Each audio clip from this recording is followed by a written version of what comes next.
Citation for the Pulitzer Prize in Journalism for Public Service. For a distinguished example of meritorious public service by a newspaper or news site through the use of its journalistic resources, which, as well as reporting, may include editorials, cartoons, photographs, graphics, videos, databases, multimedia, or interactive presentations, or other visual material presented in print or online or both.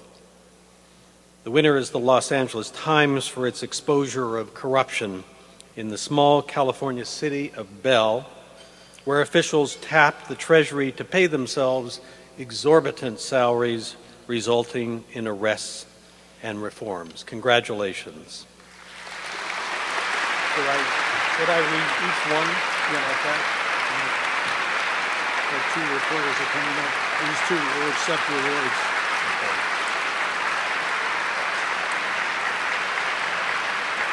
So we have two reporters, Reuben Vines and Jeff Gottlieb, accepting the awards.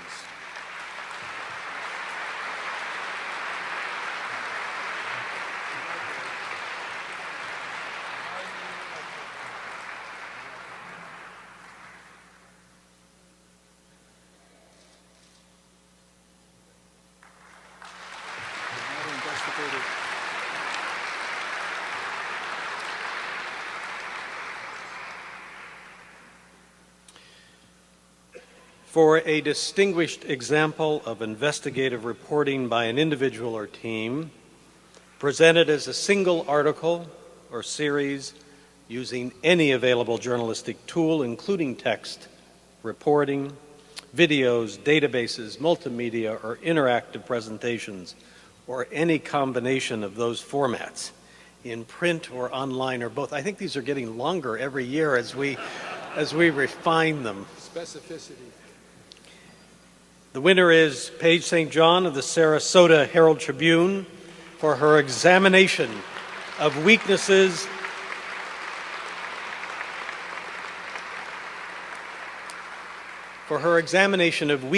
in the murky property insurance system, vital to Florida homeowners, providing handy data to assess insurer reliability and stirring regulatory action. Congratulations, Paige St. John. Congratulations. And I've used to work in the calendar to get my flood insurance.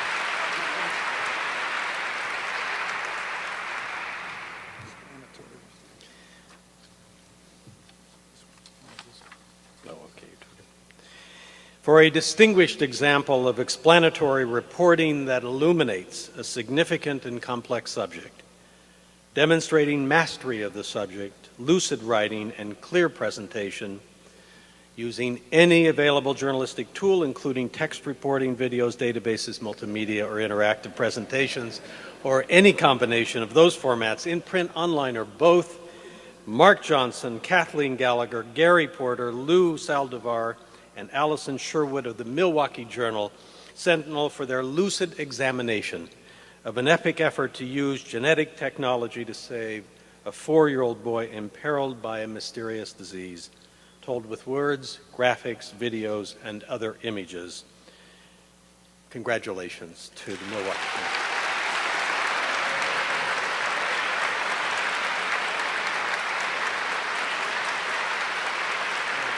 Certificates in there?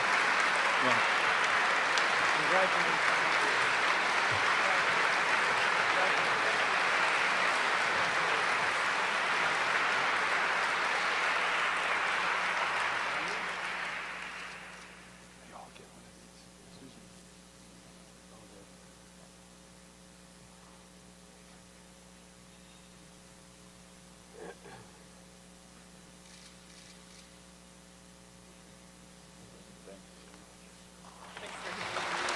Yeah. We want the recordings next. We have 3 certificates for them. For a distinguished example of reporting on significant issues of local concern, demonstrating originality and community expertise, using any available journalistic tool, including text reporting, etc. The award goes to Frank Main, Mark Kunkel, and John J. Kim of the Chicago Sun-Times for their immersive documentation of violence in Chicago neighborhoods, probing the lives of victims, criminals, and detectives as a widespread code of silence impedes solutions. Congratulations.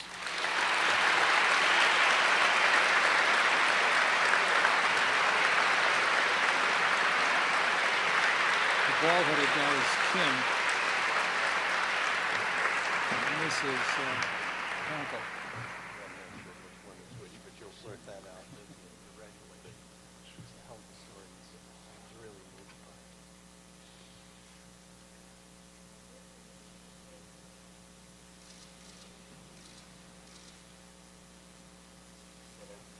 Yeah.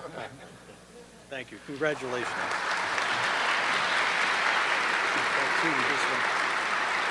This is national reporting.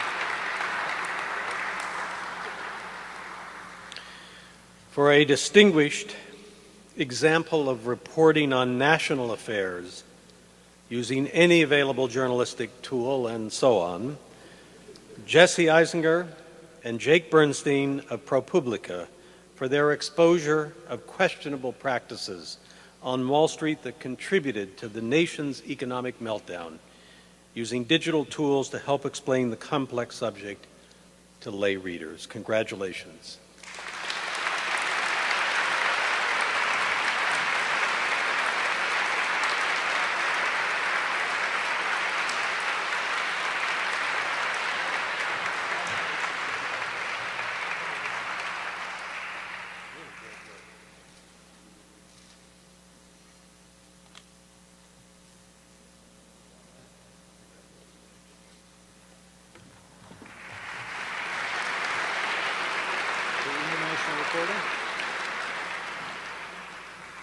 For a distinguished example of reporting on international affairs, the winners are Clifford Levy and Ellen Berry of the New York Times for their dogged reporting that put a human face on the faltering justice system in Russia, remarkably influencing the discussion inside that country. Congratulations.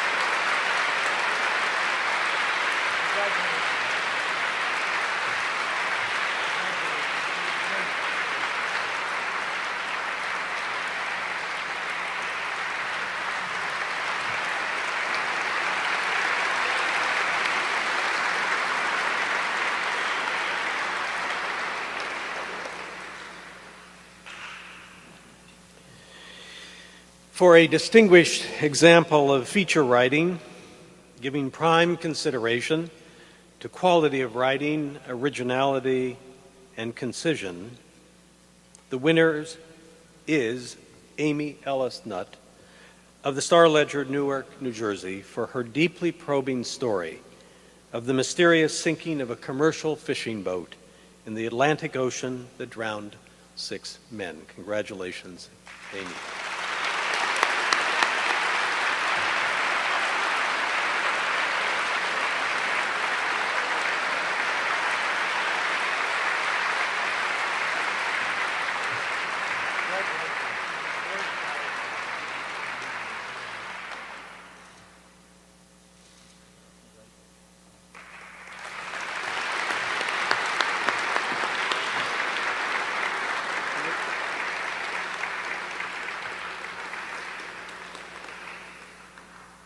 The next prize is awarded for distinguished commentary, and the winner is David Leonhardt of the New York Times for his graceful penetration of America's complicated economic questions, from the federal budget deficit to health care reform. Congratulations.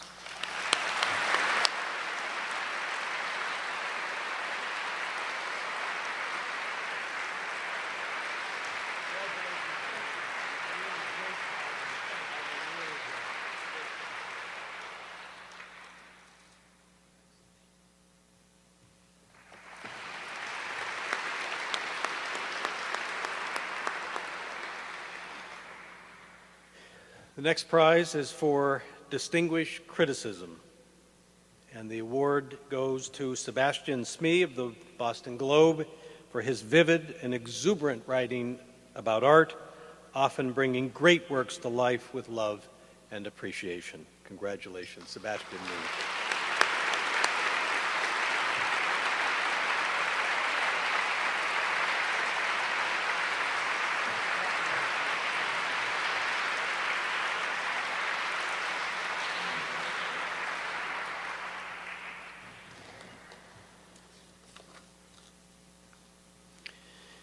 The next award is for distinguished editorial writing, the test of excellence being clearness of style, moral purpose, sound reasoning, and power to influence public opinion in what the writer conceives to be the right direction. And the winner is Joseph Rego of the Wall Street Journal for his well-crafted, against-the-grain editorials challenging the health care reform advocated by President Obama. Congratulations.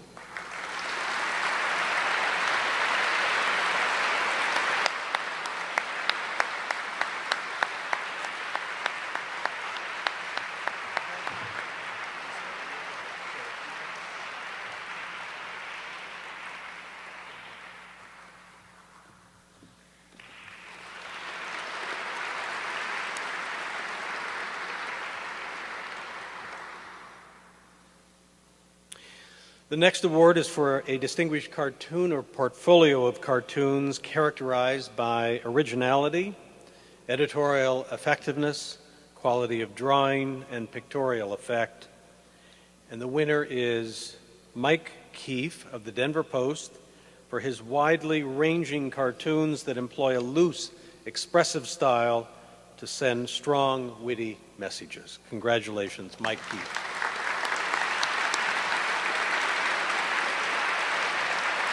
Congratulations.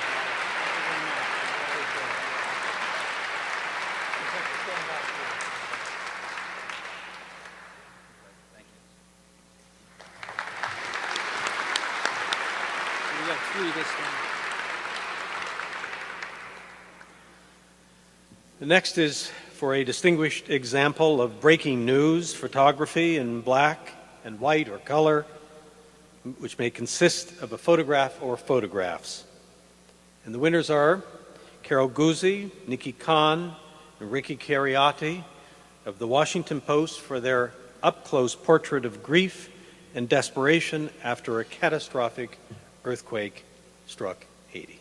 Congratulations.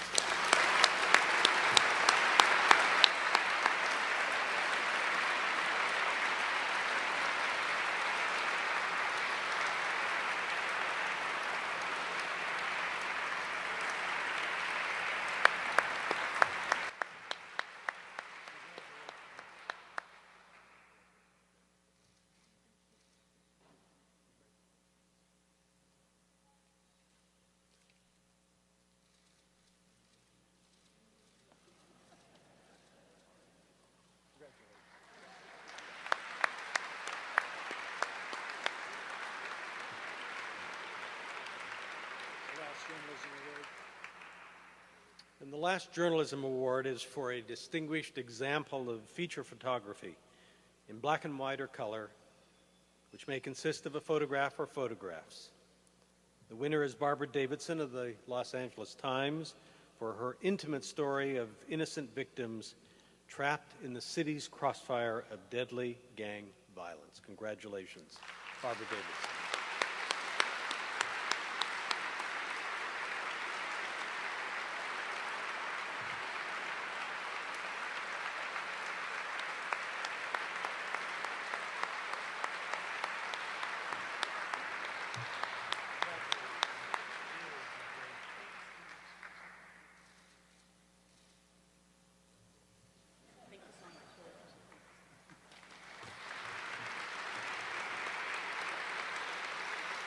Fiction.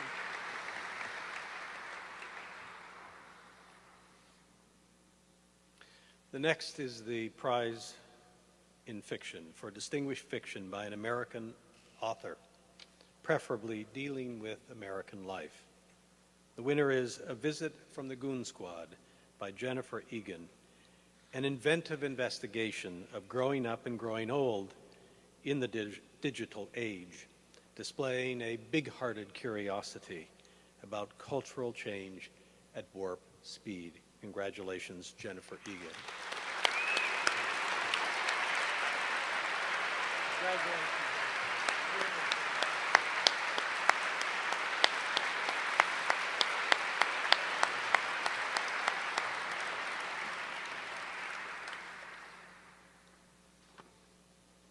The next prize is in drama.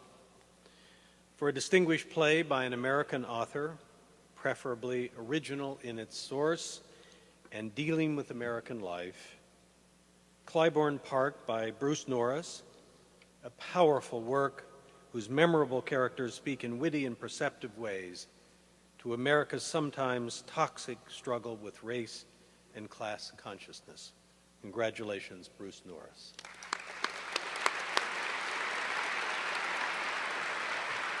Congratulations.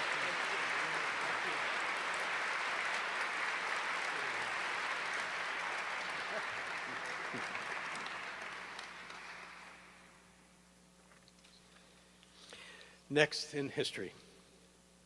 For a distinguished and appropriately documented book on the history of the United States, the winner is The Fiery Trial, Abraham Lincoln and American Slavery by Eric Foner. A well-orchestrated examination of Lincoln's changing views on slavery, bringing unforeseeable twists and a fresh sense of improbability to a familiar story. Congratulations, Eric Foner.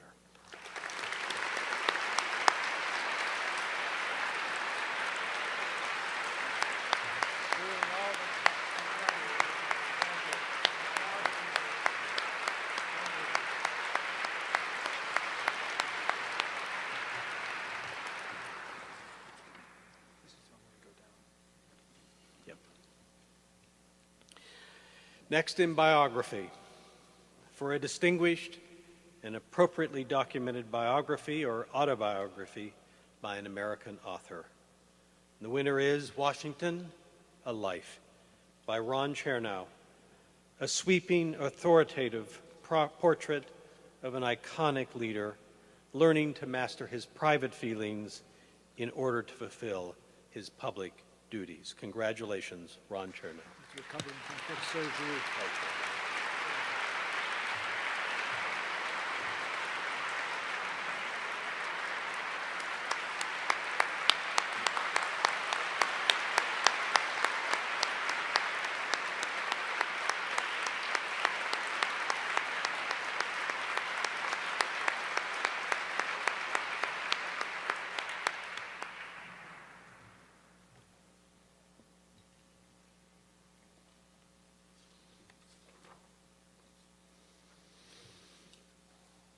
Pulitzer Prize in Poetry for a distinguished volume of original verse by an American author.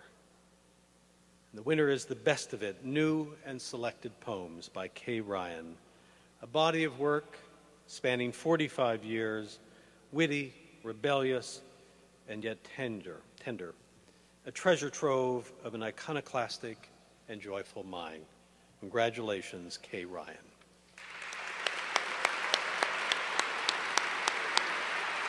How do you pronounce this? Is it Mukherjee? Mukherjee.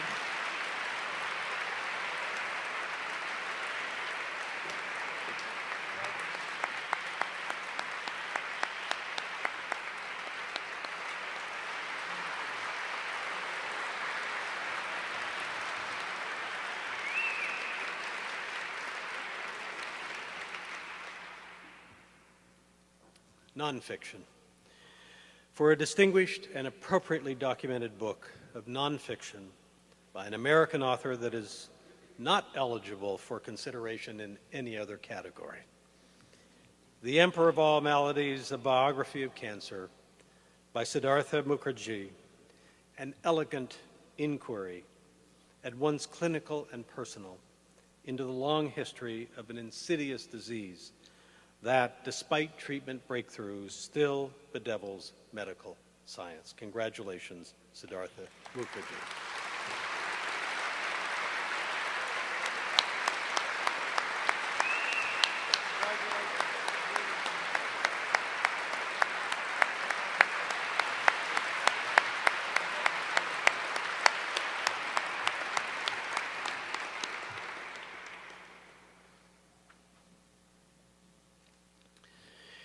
And the last is the Pulitzer Prize in Music for a distinguished musical composition by an American that has had its first performance or recording in the United States during the year.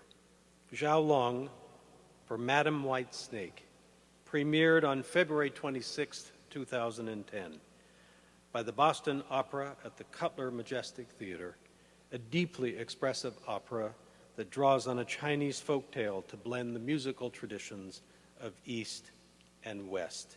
Congratulations, Zhao Long. We're done.